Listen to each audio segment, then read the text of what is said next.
SsangYong isn't a brand that springs to mind when shopping for a mid-size SUV, but the new Korando could be the vehicle that changes all that.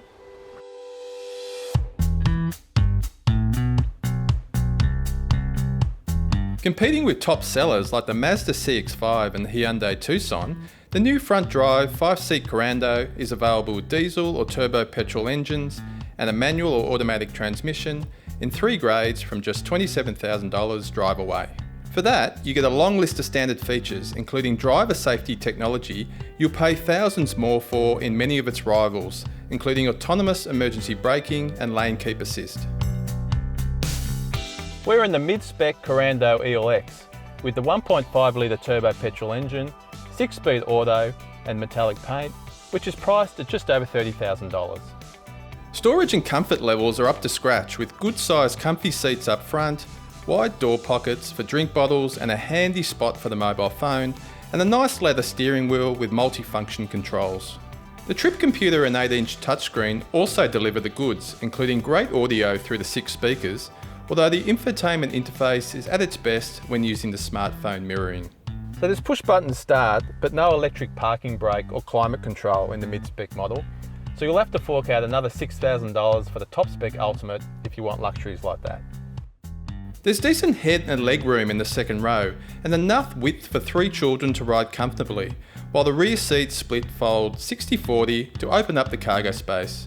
Missing though are rear vents for the manual air conditioning, and there's only one 12-volt socket for powering devices. So the other potential deal breaker with the Korando is in the rear cargo area, which lacks any type of spare wheel. So if you do get a flat tyre, you have to rely on the tyre inflation kit.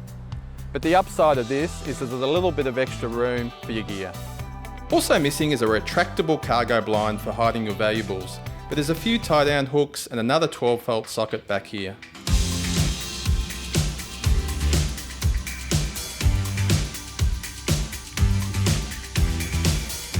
Out on the road, the performance of the petrol engine Korando is really quite impressive when compared to many of its rivals.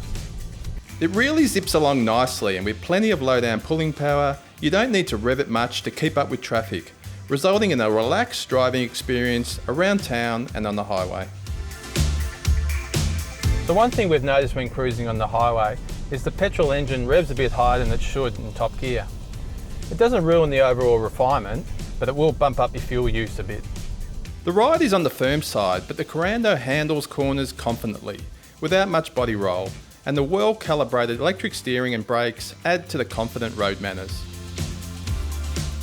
So the electric driving aids in the Korando work quite well overall, but if the beeps and the steering wheel tugging from the lane keep assist function start to get a bit annoying, it's quite easy to turn them off. And while rearward vision is poor, backing into busy roads is relatively stress-free with the use of the rear camera in conjunction with the parking sensors and rear cross traffic alert safety feature. But overall, the Korando leaves an impression of quality on a budget, right down to the solid clunk when closing the doors. And backed by a 7-year warranty, it ticks plenty of boxes for those looking for a well-priced and equipped family-friendly SUV.